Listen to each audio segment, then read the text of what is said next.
Bismillah. Assalamualaikum warahmatullahi wabarakatuh. Subhanallah walhamdulillah wa la ilaha illallah wallahu akbar. Subhanallah walhamdulillah wa la ilaha illallah wallahu akbar. Subhanallah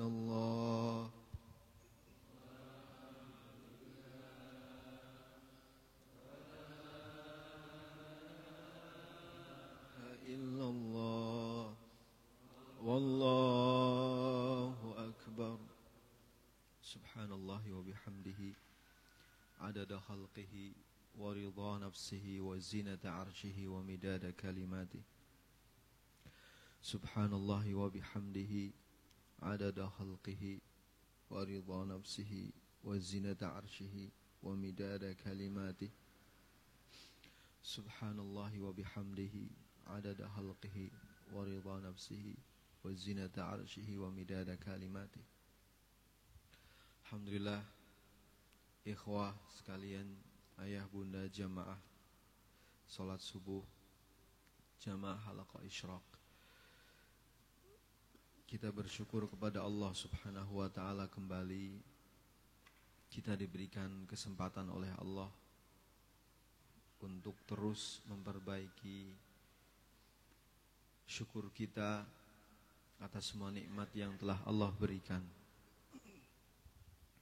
memperbaharui jalan taubat yang sedang kita jalani untuk kita lebih benar-benar bertaubat kepada Allah Subhanahu wa ta'ala.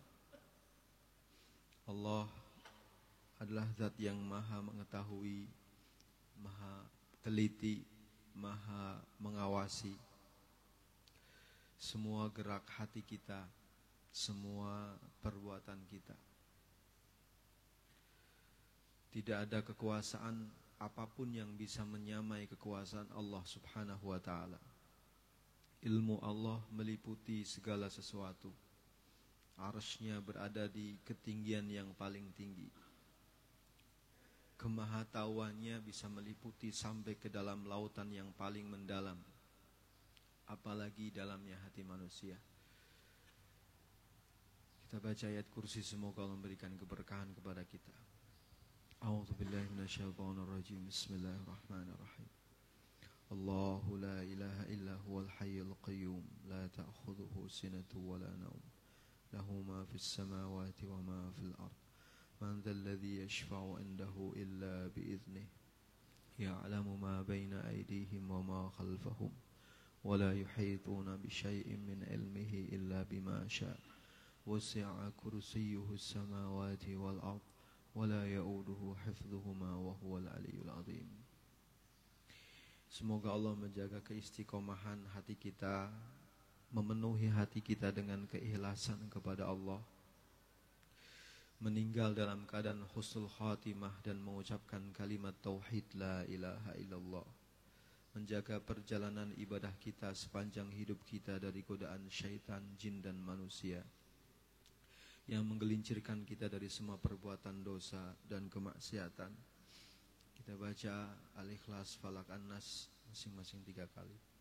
A'udzu billahi minasyaitonir rajim. Bismillahirrahmanirrahim. Qul huwallahu ahad, Allahus samad, lam yalid wa lam yulad wa lam yakul lahu kufuwan ahad. Bismillahirrahmanirrahim. Qul huwallahu ahad, Allahus samad, lam yalid wa lam yulad wa lam yakul lahu kufuwan ahad. Bismillahirrahmanirrahim. Qul huwallahu ahad, Allahus samad, lam yalid wa lam yulad wa lam yakul lahu kufuwan ahad. Bismillahirrahmanirrahim. Qul a'udzu birabbil falaq min syarri ma khalaq wa min syarri ghasiqin idza waqab wa min syarri naffatsati fil 'uqad wa min syarri hasidin idza hasad. Bismillahirrahmanirrahim. Qul a'udzu birabbil falaq min syarri ma khalaq ومن شر غاسق إذا وقب ومن شر النفاثات في العقد ومن شر حاسد إذا حسد. بسم الله الرحمن الرحيم. قل أعوذ برب الفلق من شر ما خلق ومن شر غاسق إذا وقب ومن شر النفاثات في العقد ومن شر حاسد إذا حسد. بسم الله الرحمن الرحيم. قل أعوذ برب الناس مالك الناس إله الناس من شر الوسواس الخناس الذي يوسوس في صدور الناس. بسم الله الرحمن الرحيم. قل أعوذ برب الناس مالك الناس إله الناس من شر الوسواس الخناس الذي يوسوس في صدور الناس من الجنة والناس. بسم الله الرحمن الرحيم. قل أعوذ برب الناس مالك الناس إله الناس من شر الوسواس الخناس الذي لا من الجنة والناس. Alhamdulillah, kita kembali melanjutkan halaqah pada pagi hari ini. Kita akan bersama menggali suatu hal yang lagi-lagi akrab di telinga kita. Dan satu hal ini kalau kita akmalkan dengan sebenar-benarnya, maka akan banyak mendatangkan keberkahan kepada kita semua. Akan menjadi solusi kalau kita memiliki kegundahan.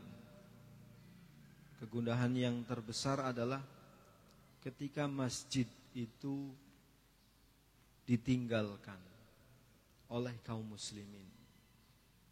Ketika rumah-rumah kaum muslimin lebih dicintai oleh mereka ketimbang rumah Allah subhanahu wa ta'ala.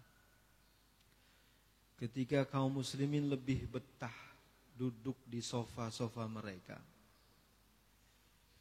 di tempat duduk dan di taman-taman rumah mereka, sibuk dengan urusan-urusan rumah tangga mereka, ketimbang bertamu ke rumah Allah subhanahu wa ta'ala, meramaikan rumah Allah subhanahu wa ta'ala, beribadah di dalam rumah Allah subhanahu wa ta'ala.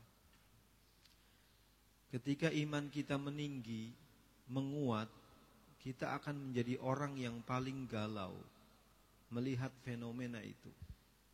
Tapi kalau iman kita jatuh, terpuruk, lemah, maka kita akan menjadi orang yang tidak akan pernah punya kepedulian kalau melihat rumah Allah kosong, tidak diisi oleh kaum muslimin.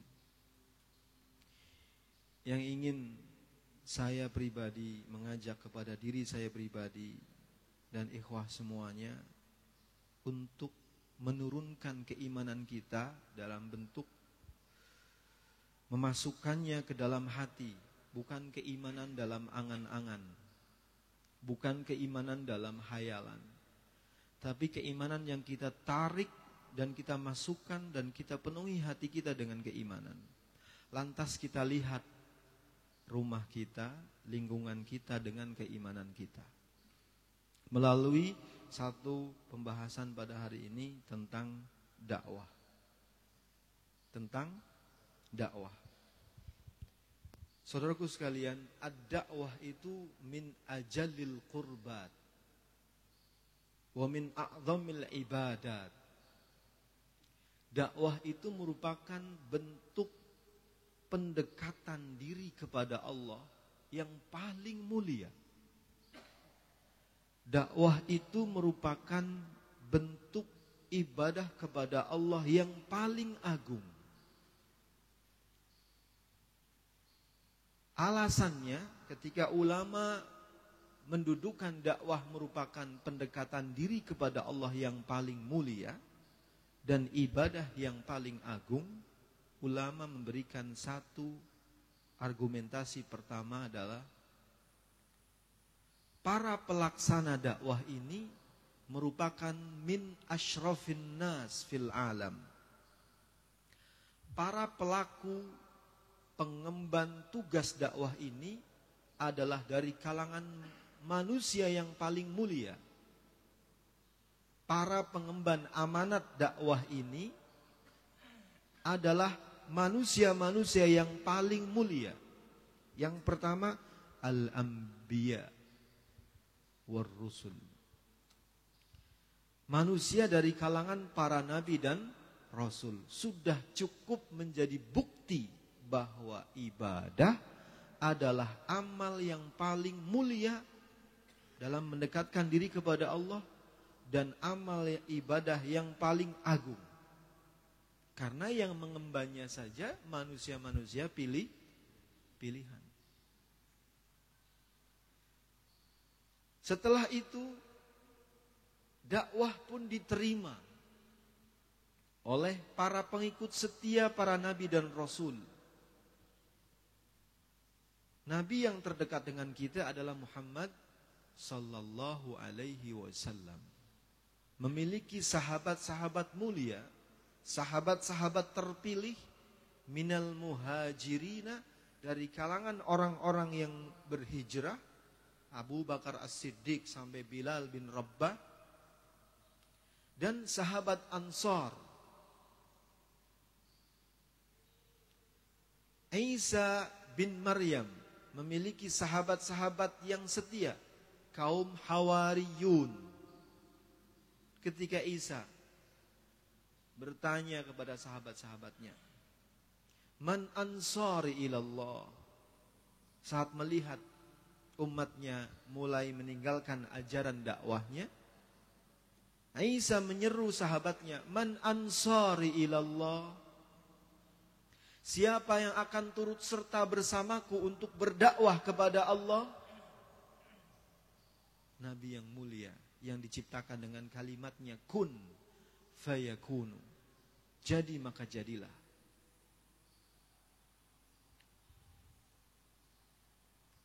Berteriak, memanggil sahabatnya, siapa yang mau membantuku, turut serta bersamaku untuk berdakwah kepada Allah?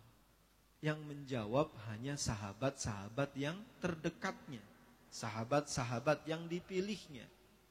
Qalal hawariyuna, maka orang-orang Hawari itu menjawab, Nahnu ansarullah, kamilah yang siap menjadi pendukung-pendukungmu, kamilah yang siap menjadi sahabat-sahabatmu, kamilah yang siap menemanimu untuk berdakwah kepada Allah. Kira-kira kalau lingkungan kita masih belum pada mau berjamaah ke masjid, jika masjid ini mengajak para jamaah, khususnya warga di sekitar masjid, siapa yang bantu kami bersama kami ingin mengajak saudara-saudara kami datang kepada Allah? Adakah jawabannya?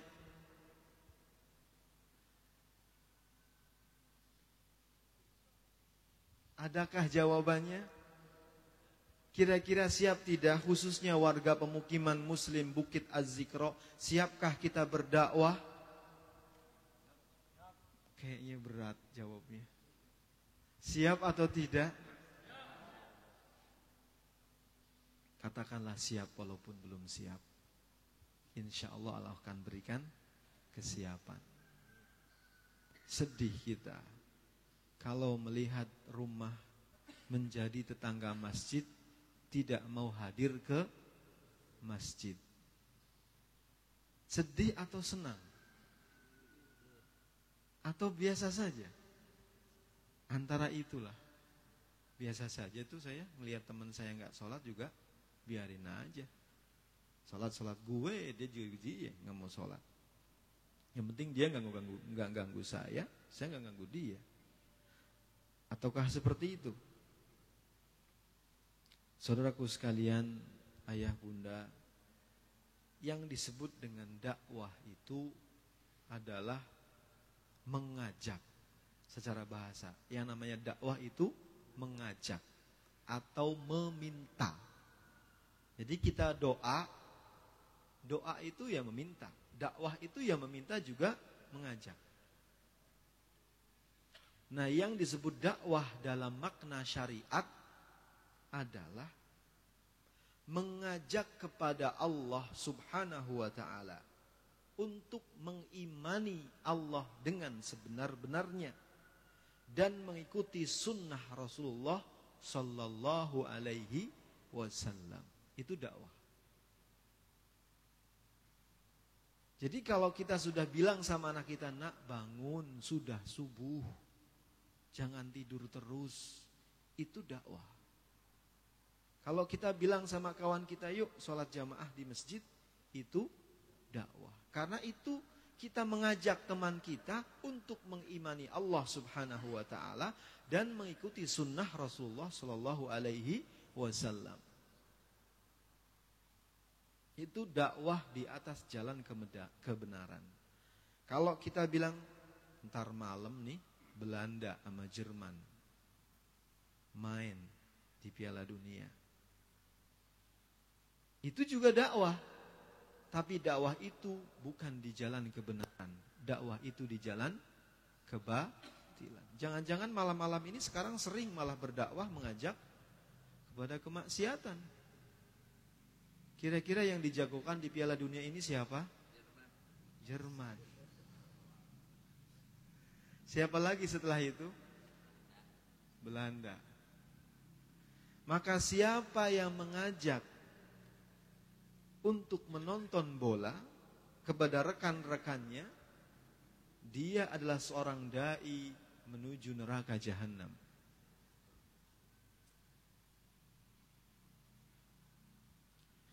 Maka siapa yang mengajak untuk menonton sepak bola Piala Dunia, maka dia adalah seorang dai menuju neraka jahanam. Kok begitu? Iya. Berapa menit dalam satu pertandingan sepak bola kalau tanpa iklan? 90 menit. Kalau ditambahi iklan, kurang lebih 3 jam. Belum komentatornya. Dalam waktu 3 jam kurang lebih kita lalai tidak menyebut nama Allah Subhanahu wa ta'ala. Rasulullah sallallahu alaihi wasallam bersabda, barang siapa yang duduk pada suatu majelis, barang siapa yang duduk pada satu majelis dan dia tidak mengingat Allah Subhanahu wa ta'ala serta tidak mengucapkan salawat kepada Rasulullah sallallahu alaihi wasallam, maka semua kerugian akan Allah timpakan pada orang itu. Itu yang pertama. Yang kedua, kalau Allah menghendaki, Allah akan timpakan azab pada orang itu. Yang ketiga, kalau Allah masih sayang sama mereka, Allah akan selamatkan mereka dari semua keburukan. Hadisnya sahih. Duduk di satu tempat duduk tanpa menyebut nama Allah, tanpa mengingat Allah Subhanahu wa ta'ala, tanpa mengucapkan salawat Rasulullah SAW, Allah akan liputi orang itu dengan semua kerugian. Diistilahkan dengan tiratun. Yang kedua, kalau Allah kehendaki, Allah timpakan azab. Yang kedua. Yang ketiga, kalau Allah kehendaki, jika Allah masih sayang, Allah berikan ampunan sama mereka. Atau Allah akan selamatkan dari semua keburukan. Ini hadis Rasulullah SAW. Di zaman, di waktu, di saat kita lebih gemar, cenderung untuk berfoya-foya. Di zaman dan di waktu yang dimana kita lebih cenderung untuk bersantai-santai. Maka ketika ada sebagian kita yang mau mengendalikan dirinya untuk melakukan perbuatan yang bisa menjadikan bekal di alam kehidupan akhirat, maka dia adalah orang yang paling mulia dan paling cerdas di sisi Allah dan Rasulnya. Sekalipun di sisi manusia, dia dikatakan orang yang kuper. Orang apa? Kuper. Kuper itu singkatan bukan sih? Kurang pergaulan. Tapi di sisi Allah tidak. Rasulullah bersabda, al-kayyisu, Orang yang cerdik pandai, ini Rasulullah sendiri yang memberikan julukan. Al-kayyisu, orang yang cerdik pandai adalah mandana nafsahu, orang yang bisa mengendalikan dirinya, orang yang bisa mengiring hawa nafsunya. Wa amila lima ba'dal maut, dan yang bisa mau berbuat suatu perbuatan untuk kehidupan setelah kematiannya. Itulah al-kayyis. Maka siapakah di antara kita yang ingin digandengkan kepada kafilah Rasulullah SAW, dikaitkan dengan muhajirin dan ansor, dikaitkan dengan hawariyun, dikaitkan dengan para nabi dan rasul, lakukan suatu amalan yang disebut dengan dakwah. 400 unit, benar nggak Bang Kasni? 400 unit pemukiman Az-Zikra. Unitnya, berapa unit yang terisi? Baik pemiliknya ataupun kos-kosan. Seperti saya nih, kontraktor. Berapa unit? Kira-kira ada 50%? Belum ada. Bilangan 70 rumah? Ada. Lebih 75, 150 rumah ada penghuninya. Pendataan sangat penting sekali, itu dibutuhkan oleh Rasulullah SAW. Pendataan penduduk itu sunnah Rasulullah SAW.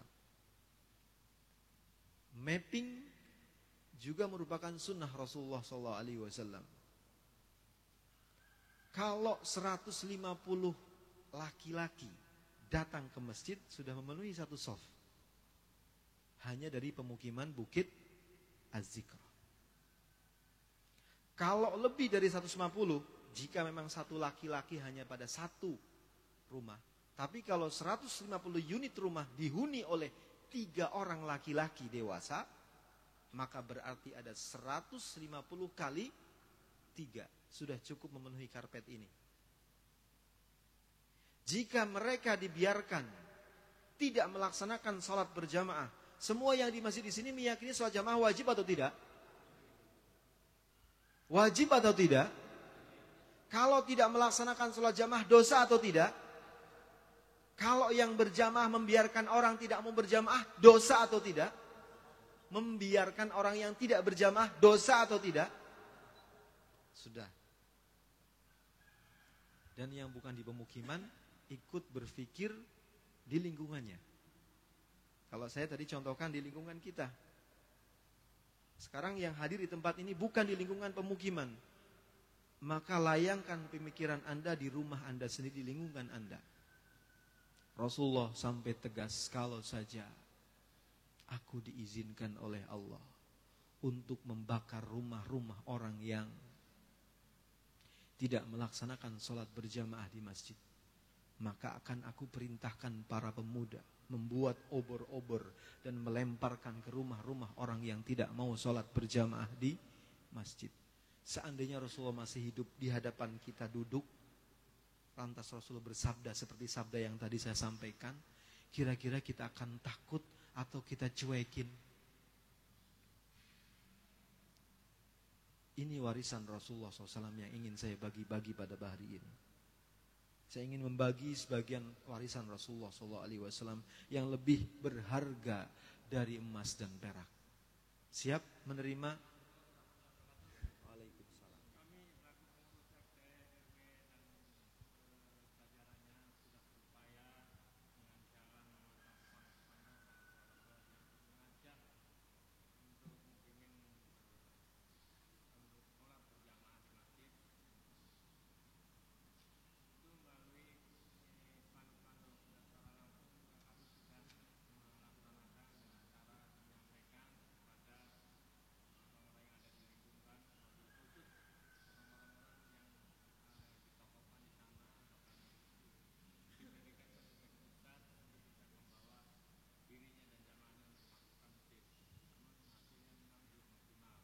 Baik. Nabi Nuh alaihissalam 950 tahun berdakwah. Nabi Muhammad sallallahu alaihi wasallam 23 tahun berdakwah. Sudah berapa tahun kita mengajak? Atau berapa kali kita mengajak? Atau enggak pernah sama sekali mengajak? Jangankan ngajak, berpikir saja enggak pernah. Berpikir, memikirkan kenapa dan bagaimana tetanggaku agar mau datang ke masjid. Kalau sudah berpikir saja tidak pernah, mungkinkah kita diijabah doanya oleh Allah?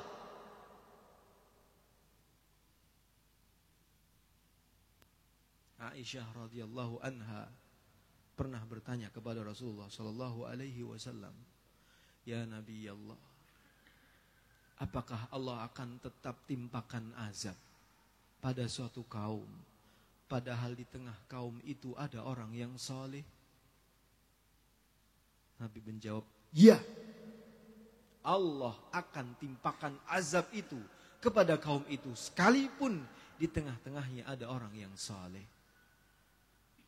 Dan jika orang yang saleh itu memang tidak pernah mau peduli kepada amar ma'ruf dan nahi mungkar, maka azab itu pertama kali ditimpakan oleh Allah kepada orang yang saleh. Azab di zaman kita tidak perlu petir menyambar.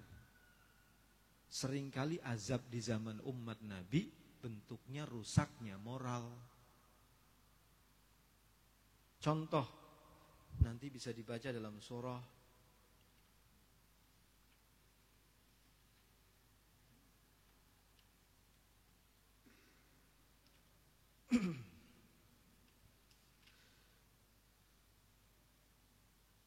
Al-Maidah ayat 79 sampai 78.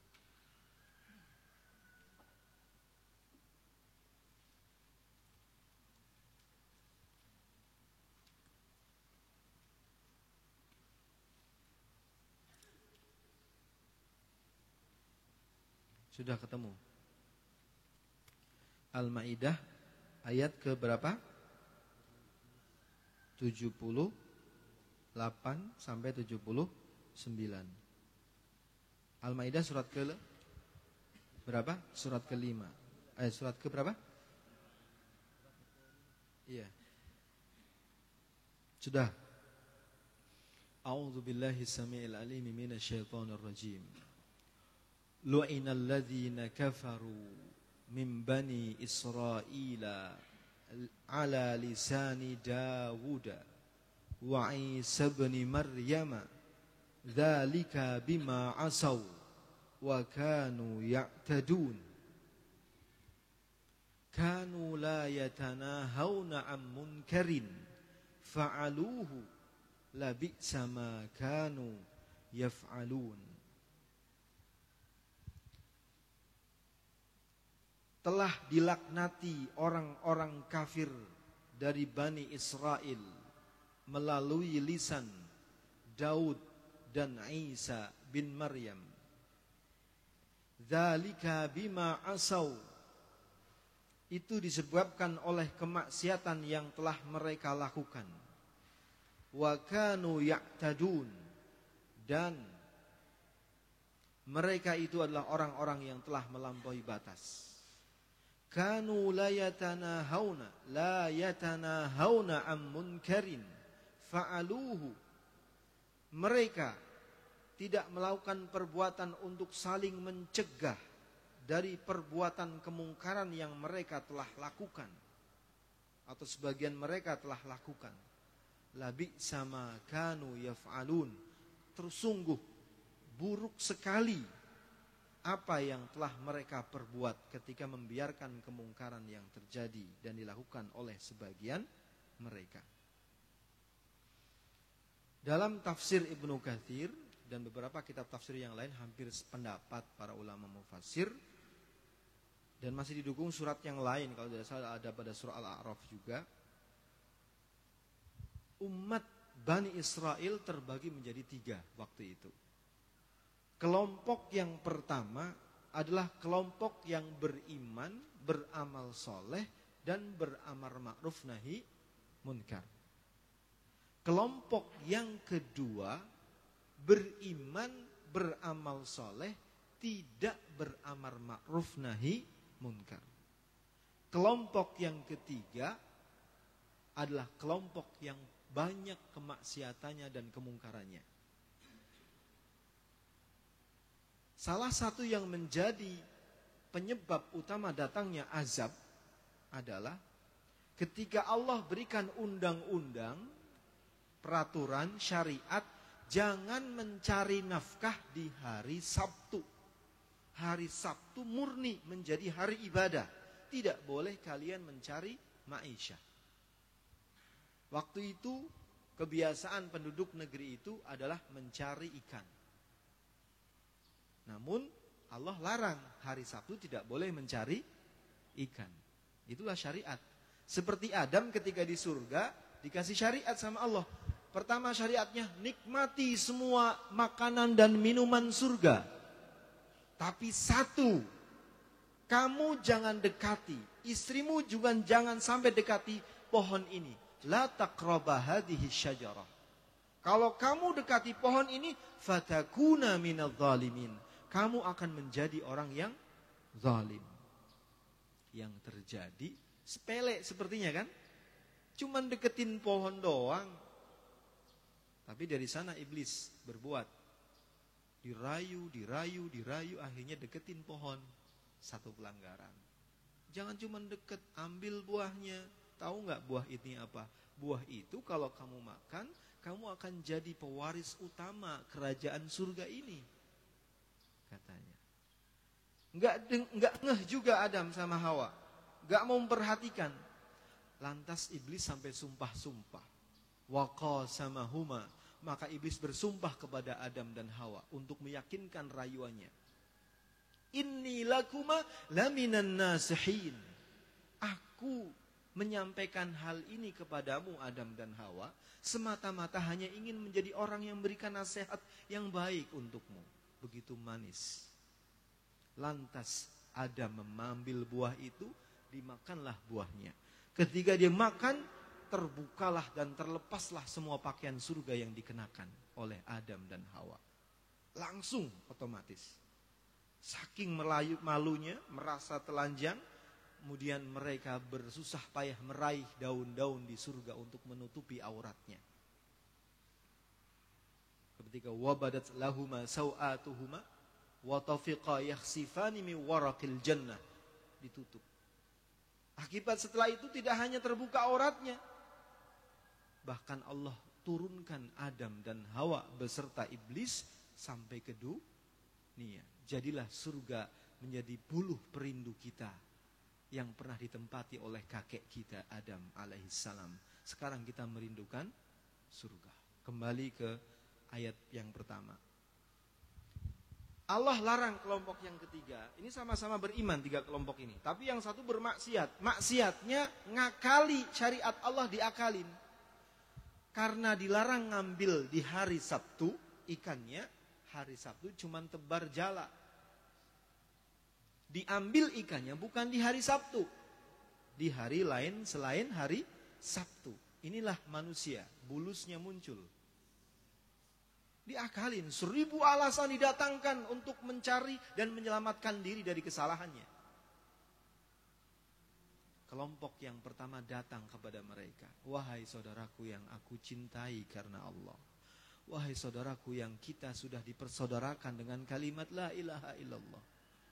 Aku ingatkan kepada kalian. Hidup di dunia ini hanya sementara. Kita hidup yang mulia, yang kekal hanya di akhirat nanti. Jangan sampai kita hidup di akhirat nanti yang kekal justru hidup di dalam neraka. Jangan sampai. Aku nasihatkan kepada kalian. Mari kita datang ke masjid. Jangan kalian penuhi pasar-pasar kalian. Jalan kalian sibuk. Di rumah menghitung harta kalian dan mengatur cara bagaimana mendapatkan uang yang lebih banyak. Mari kita datang kembali ke agama Allah. Karena Allah merintahkan hari Sabtu itu untuk beribadah kepada Allah. Jawabannya, sudahlah, biarkan kami lakukan perbuatan kami. Amal kami untuk kami, amal kalian untuk kalian. Terus nggak pernah berhenti kelompok pertama menasehati. Kelompok yang ketiga mulai berpikir, ini jangan sampai tambah kekuatannya nih, kekuatan para pelaku dakwah ini. Didatangi jenis kelompok yang kedua. Diajak makan, diajak minum, dikasih uang, disogok kalau zaman sekarang. Udahlah, kita win-win solution saja. Kalian beribadah, kami lakukan perbuatan kami. Mendatangi kelompok yang kedua. Ketika kelompok pertama mendengar kelompok kedua diajak joinan dalam maksiat, yang penting nggak mau, nggak ganggu mereka, kelompok yang pertama pun mengingatkan kelompok yang kedua. Ternyata jawabannya sama seperti kelompok yang ketiga. Sudahlah, kita ibadah saja. Jangan ganggu mereka, itu hak mereka. Yang penting mereka pun tidak mengganggu kita. Kata kelompok yang kedua. Apa yang terjadi setelah itu azabnya? Allah rubah bentuk rupa kelompok yang ketiga menjadi kera. Menjadi apa? Kera. Dalam satu riwayat Allah mengatakan, dijelaskan dalam beberapa riwayat dalam tafsir, kelompok yang kedua diazab dengan azab yang sangat mengerikan. Satu riwayat ada yang mengatakan kelompok yang kedua sama dirubah pula menjadi kera. Kira-kira di umat kita, umat Rasulullah SAW, sudah ada yang bentuknya menjadi kera? Enggak perlu jadi kera, tapi watak dan tabiatnya seperti apa? Yang ngomong Bapak, bukan saya. Enggak perlu Rasulullah, umat Rasulullah ini umat yang disayangi. Begitu maksiat langsung jebret jadi kera. Enggak perlu. Tapi wataknya dirubah menjadi serakah, enggak mau pakai baju. Banyak enggak sekarang yang mau pakai baju? Banyak. Udah pakai baju dikurangi bajunya. Hanya kera yang begitu. Serakah, enggak memikirkan halal dan haram. Tidak memikirkan kepentingan orang lain. Pokoknya makan, kalau perlu tangan kanan megang, tangan kiri megang, kaki megang, mulut pun mengunyah, masih di depan sebelah di sini simpen gitu kan. Gitu terus. Itu watak kera. Enggak mau tahu ini waktu ibadah, enggak waktu ibadah, pokoknya hidup bebas, bergelantungan ke sana kemari dalam kehidupan. Kira-kira ingin dirubah watak kita jadi kera? Segera bentuk barikade, amar ma'ruf nahi mungkar. Di pemukiman ini banyak orang-orang cerdas, banyak para pejabat. Keahlian dan skillnya jadikan sebagai teori untuk dakwah fisabilillah. Santri siap membackup, membantu? Siap. Jumat kemarin santri sudah turun. Setiap Jumat santri kita latih untuk turun mengetuk rumah-rumah yang ditunjuk rumah itu nggak pernah sholat jamaah di masjid. Urusan kita hanya berdakwah. Urusan yang memberi tunjuk bukan urusan kita. Urusan siapa? Allah. Nabi Nuh 950 tahun mengetuk satu rumah ke rumah sampai ke 950 lebih. Urusannya hanya Allah. Ada keluhan ada. Ya Allah, mereka setiap kali aku ajak bukan tambah dekat, tambah lari dariku. Bahkan aku dikira orang gila. Allah bilang sama Nuh, itulah tugasmu. Kamu ditugaskan laksanakan tugas, urusannya ada padaku. Berbuatlah. Kita semua orang yang merasa dosanya lebih banyak bukan? Kita semua orang yang meyakini akhirat itu lebih kekal bukan? Maka serakahlah untuk beramal soleh. Jangan pelit beramal soleh. Yang gak mampu berbicara tugasnya menjadi rombongan. Yang membantu yang akan berbicara kepada orang itu. Yang mampunya hanya menunjukkan data. Ini Ustadz data ada sekian kakak yang ini memang tidak pernah terlihat yang saya pantau. Bukan untuk menelanjangi keburukan dia, bukan. Kita itu sedang sangat sayang sekali sama mereka.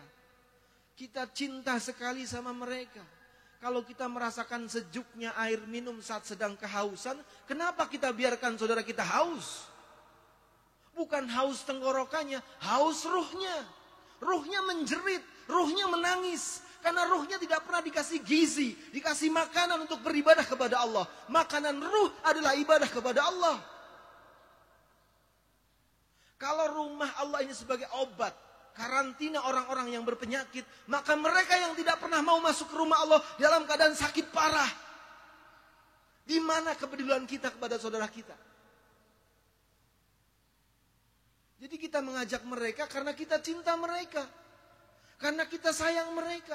Jangan sampai umat Rasulullah SAW masuk ke dalam neraka Allah. Rasulullah saja mencontohkan ketika sakaratul maut, dalam keadaan sakit menahan sakaratul maut, tersengal-sengal nafas Rasulullah Shallallahu Alaihi Wasallam, berbicara lirih di tengah kesakitan menanggung sakaratul maut itu. Ali mendekatlah. Ali mendekatkan ke telinganya, mengucur air mata Rasulullah Shallallahu Alaihi Wasallam.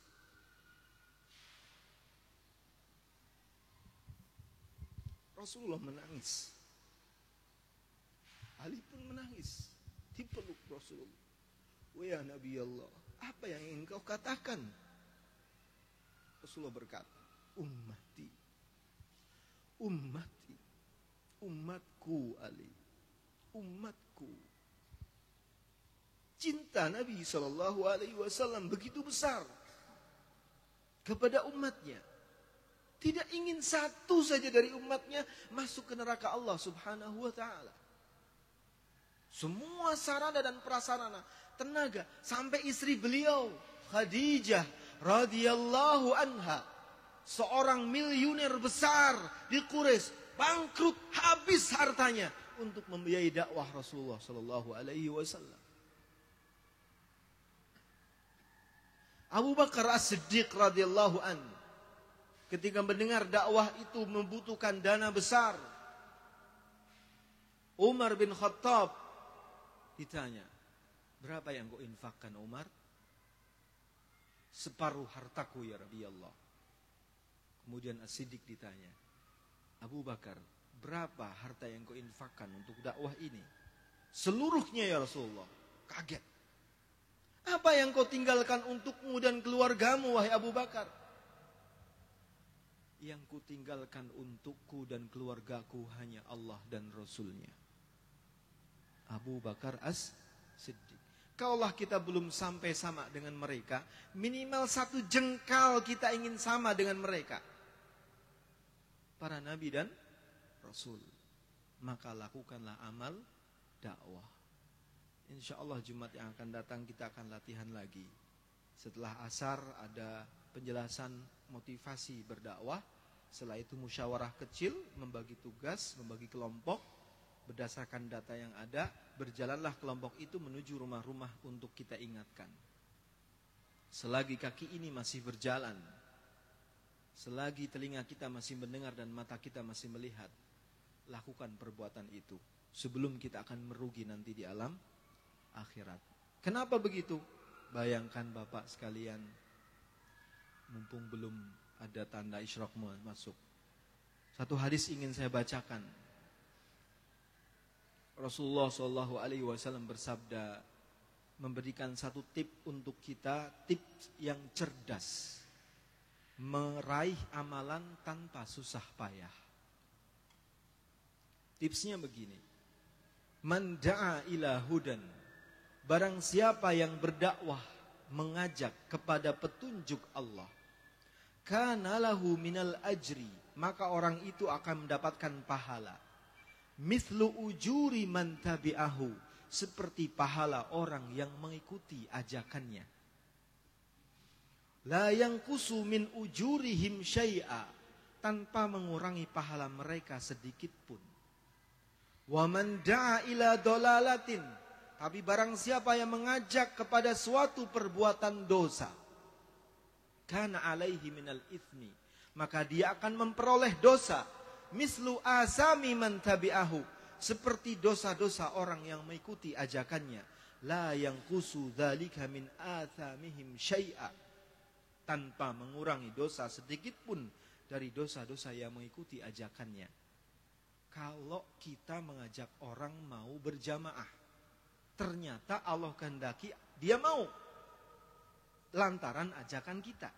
Seandainya orang itu berumur 30 tahun, lantas Allah kasih umur 60 tahun.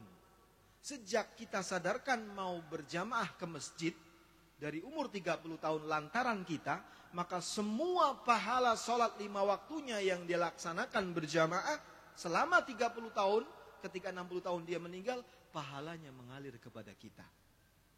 Sanggupkah kita menjamin kita 30 tahun mendapatkan tabungan pahala jamaah?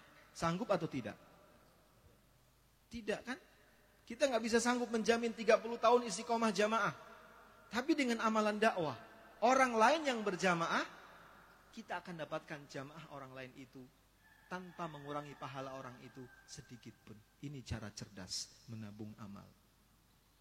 Maka banyak sekali umat-umat di masa Nabi yang lalu yang mendengar kisah tentang umat Muhammad ingin menjadi umat Muhammad. Karena berkahnya. Di umat Muhammad ada satu malam yang lebih dari 1000 bulan. Di umat terdahulu nggak punya itu. Umat terdahulu itu ada orang yang berjuang fisabilillah ratusan tahun. Tapi bisa dicapai oleh kita pahalanya. Bayangkan, kita tidak umurnya seperti umur umat Nabi Nuh alaihissalam. Nabi Nuh 950 tahun. Kita 73 tahun kurang lebih. Atau 63 tahun. Rasulullah umurnya berapa tahun? Hah? Ya? Iya, kurang lebih 63 Rasulullah umurnya. Enggak sampai 900. Begitu juga umur umatnya. Tapi amalan capaiannya bisa mencapai umat-umat terdahulu. Semoga satu momen pertemuan yang pertama ini tentang dakwah akan menggugah hati kita bersama. Paling tidak tergugah pulang ke rumah sambil naik mobil, naik motor atau jalan kaki terfikir, iya benar. Sehingga terbetik doa, ya Allah, kapan kau buka hatiku untuk mau bergabung dalam beramal dakwah itu? Kami tunggu. Insya Allah bersama santri di hari Jumat esok untuk kita mulai belajar bersama. Belajar dari yang ringan menuju yang lebih berat lagi. Belajar dari yang ringan. Dan kami tunggu data kerjasama dari RT dan RW setempat. Rumah-rumah mana yang kiranya ada orangnya tapi tidak pernah mau berkunjung ke masjid. Buktikan bahwa pemukiman ini benar-benar pemukiman Muslim.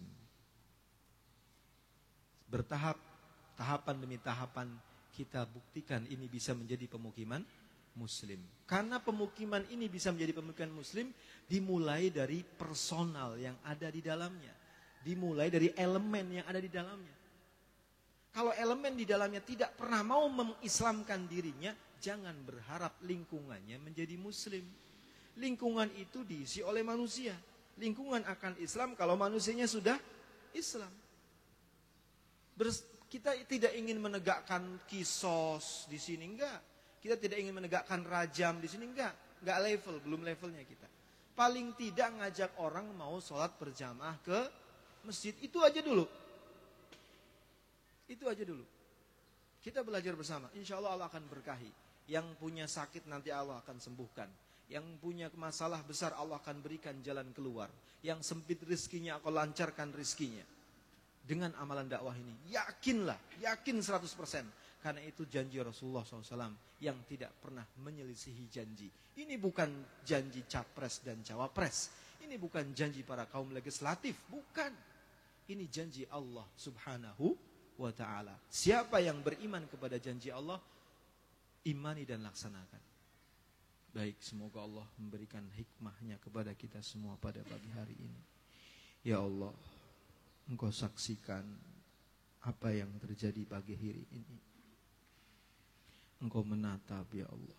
Engkau mengawasi, Engkau mengerti isi hati semua yang ada di tempat ini, ya Allah.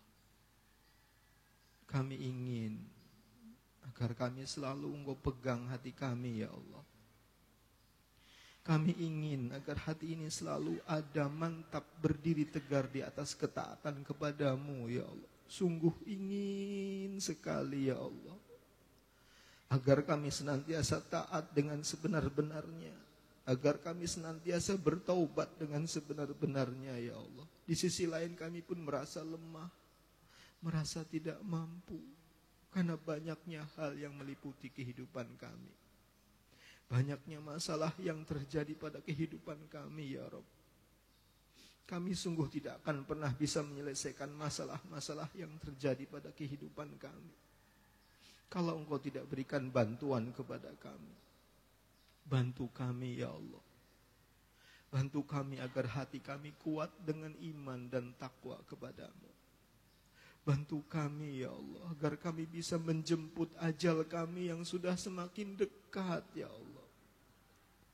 Bantu kami agar kami bisa menemui atau ditemui ajal kami yang sudah semakin dekat ya Allah, dengan husnul khotimah.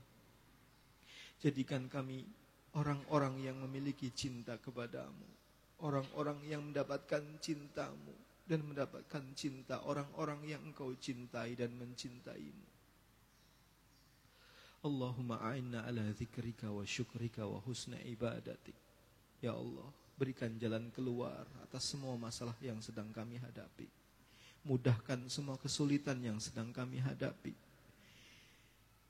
Sembuhkan setiap kami yang sedang sakit ya Allah, dengan sakit yang sangat tidak kami inginkan. Sembuhkan dengan kesembuhan yang sempurna ya Allah. Jadikan kami sebagai kepala rumah tangga. Jadikan istri kami, jadikan anak-anak kami adalah orang-orang yang mencintai ketaatan kepadamu. Senang untuk melaksanakan sholat yang wajib ataupun yang sunnah ya Allah. Allahumma arinal haqqa haqqa warzuqna ittiba'ah, wa arinal batila batila warzuqna ijtinabah. Rabbana atina fid dunya hasanah wa fil akhirati hasanah wa qina adzaban nar. Allahumma inna nas'aluka al-huda wat-tuqa wal-afafa wal-ghina. Allahumma inna nas'aluka ilman nafi'a wa rizqan tayyiba.